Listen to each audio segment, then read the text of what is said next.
Manipur Congress Pradesh Congress Committee gi President Wang Khem gi MLA ke Meghachandrana Manipur gi Assembly asi dissolve taunana ba demand tawrakpaga loinana election pangthoktuna anoba mihut khanbana khwaidagi afaba khongthang oigani haina phongdokre wafam asi ngasi New Delhi gi Ramlila Maidan da Congress nisindana pangthokpa vote chor gaddi shore campaign gamari lenana Meghachandrana paumi singh da phongdokhibani Mahana Makataraduna Manipur the Lengak Sem the Naba BJP MLA Masing Suna later Basu, Hosifa Lengak Sembangam than a lady.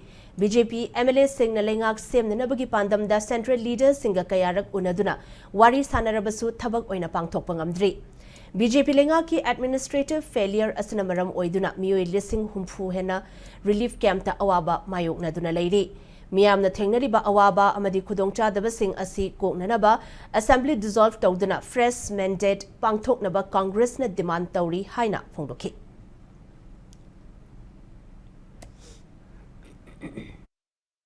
BJP has been unable to form the government in the state. Even though they have a majority, BJP fails everything.